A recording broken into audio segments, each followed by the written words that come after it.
Hey, what's up? This your boy Big Man, and this is your latest and greatest spot for your daily hip hop updates. Now, today, what we are going to do, we are going to talk about Jeezy and Gucci Man potential versus battle. I know everybody is salivating over this one, man. This is real big time for those of us who are Dirty South fans. You know, we roll with both of these cats, but before we get into it, hold up. Hit that like button, hit that subscribe button, and let's get it. Now, when you talk about two powerhouse rappers from Atlanta, you cannot even make that statement without mentioning Gucci Man and Young Jeezy. Now, Gucci Man and Young Jeezy have had their issues in the past, but when you talk about their catalog, man, bar none. You're talking about Atlanta's elite hip hop artists. You're talking about people who have changed the game in two different ways. And man, you want me to elaborate? I will. So let's talk about it. All right, so you got Gucci Man and Jeezy. Both careers spring up off of a hit song called So Icy. Now, Gucci Man says it was his song. Jeezy said he wanted the song for his album because it was a hit. And they fell out from there. After they fell out from there was a lot of beef. People lost their lives. A lot of street stuff took place, man. But one thing remained for sure. Both of their careers went up. I'm talking about, Gucci Man and Jeezy have some storied hip hop careers. For them to be still relevant, I mean, So Icy, when did that come out? Like 2002 or something like that? For these cats to be relevant still today in 2020? Are you kidding me, man? That's the type of career most rappers back in the day wish they could have. Man, even people who were super hot East Coast rappers, think like your Method Mans and your Redmans, they had to make a transition over to acting and gaming and stuff like that, man. They didn't even have careers that long, which is crazy when you think about it, man. Because Gucci Man is still a main headliner, and Jeezy is a headliner right now. You know, their careers have taken off to the tippy top. But when you're talking about a head-to-head versus battle, there's a lot of things you got to consider, man. Because we done been down this before, bruh. I mean, we've seen some of our favorites, like the fabulous Jadakiss. And Jadakiss just blow Fabulous out of the water. You had Snoop and DMX.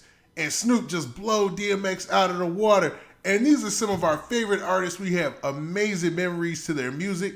And it's crazy because you never know how it's going to sound on that head-to-head 20 songs. Who got it? So it was a lot of debate online, man. Twitter was going crazy over who would get this. And it was almost a split decision. I'm going to tell you the truth, man. Now, usually I say this for the end, but man, let's go through some of these tweets right now.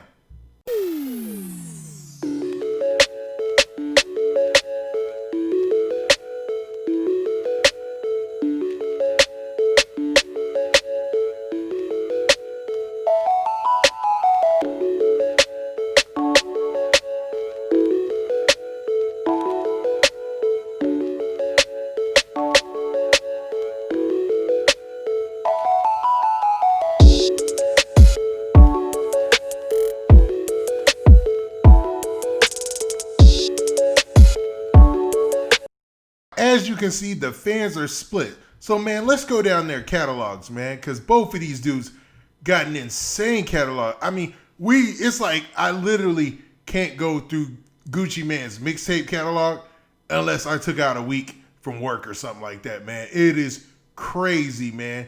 And the same with Young G. Man, these dudes have been putting in work for a long time. A lot of classic mixtapes. But let's kick it off with Young Jeezy, okay? Or Jeezy, as he's known now, man. He dropped that Young off it a little while ago. And let's just look at the studio albums. So for Jeezy, his studio albums, you got Let's Get It, Thug Motivation 101, classic, banger. You talking about classic, man? What ain't that the one? Ain't that the joint with Akon, man? I know it is. I know Akon's on that joint. Then you got Thug Motivation 102, The Inspiration. Oh man, stop playing. This is like classics, bruh. Classics. Then you got The Recession. Then you got Hustler's Ambition, that TM 103. That, man, that is my album that got, man, that was my workout album for about 2 years there. I ain't even gonna lie. The joints he had with 2 Chainz on there, man, crazy, crazy. Then seen it all, the autobiography, Church in These Streets, Trapper Die 3, banger. Pressure, and TM 104, The Legend of the Snowman, it was alright. Now, one thing with Jeezy, I'll say this. He did slow down as time went by a little faster than Gucci Mane, because Gucci Mane was in the scene a little bit harder than Jeezy.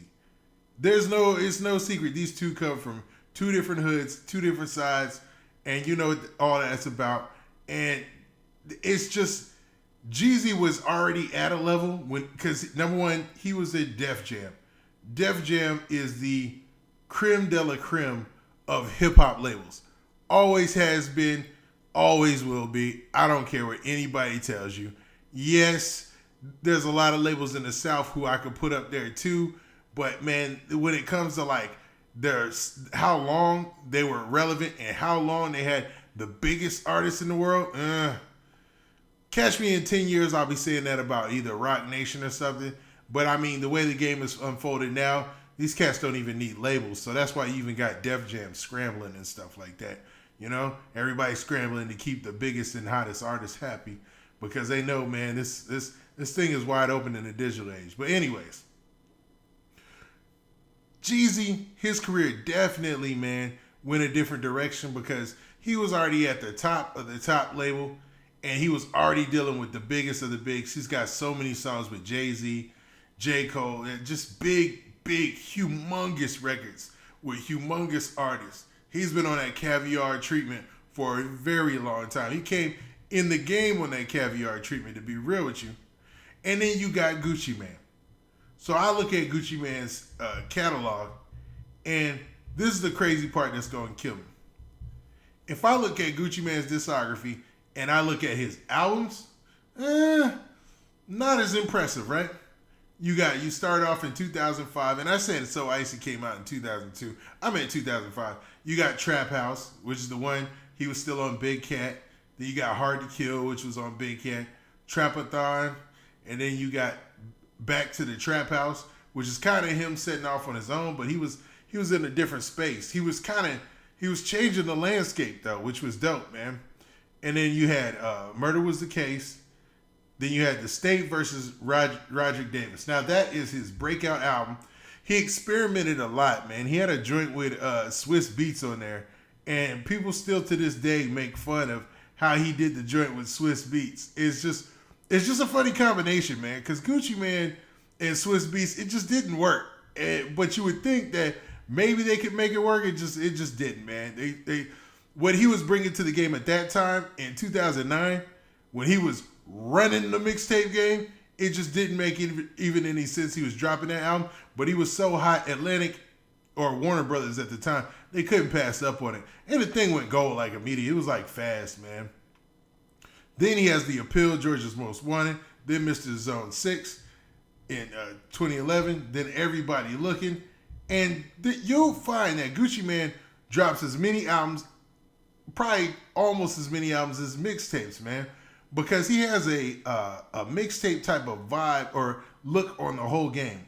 And, I mean, that came to change the whole game anyway. We'll talk about that later, but then he had The Return of East Atlanta Santa, and this is 2016. This is after he was out of jail.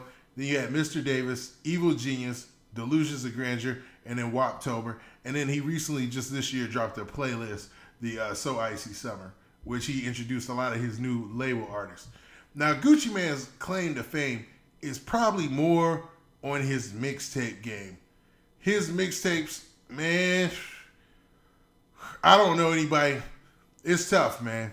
When you talk about mixtape catalog against Gucci's mixtape catalog, when you talk about the movie, talk about the bird flu, you talk about the movie part 2, man, so many. The Writing on the Wall, the bird print, man, come on, man.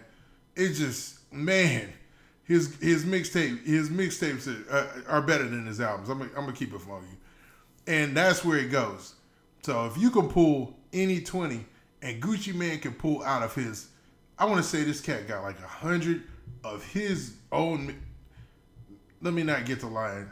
maybe not 100, I'll say about 50 of his own mixtapes that he could pull from with classics, with classic collabs.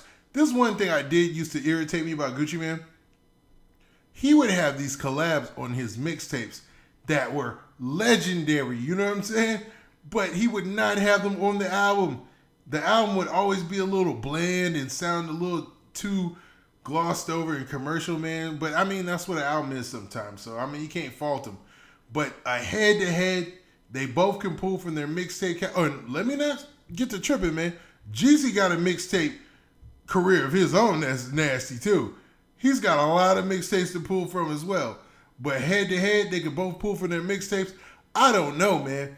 What do you guys think, man? I gave you the breakdown of both of them right there. And to be honest, I can't wait for this to happen because I'm going to talk a little bit more in depth about how these cats changed the game. We're already running long on this video. But what do you think, man? Who you got, Gucci Mane or you got Jeezy? Two dope catalogs. One has a better album catalog and the other has a better mixtape catalog. Now with that, this been your boy Big Man. Please hit that like button. Please hit that subscribe button. And please hit that notification bell so you can get the alerts when I drop these videos. And we out of here. Peace.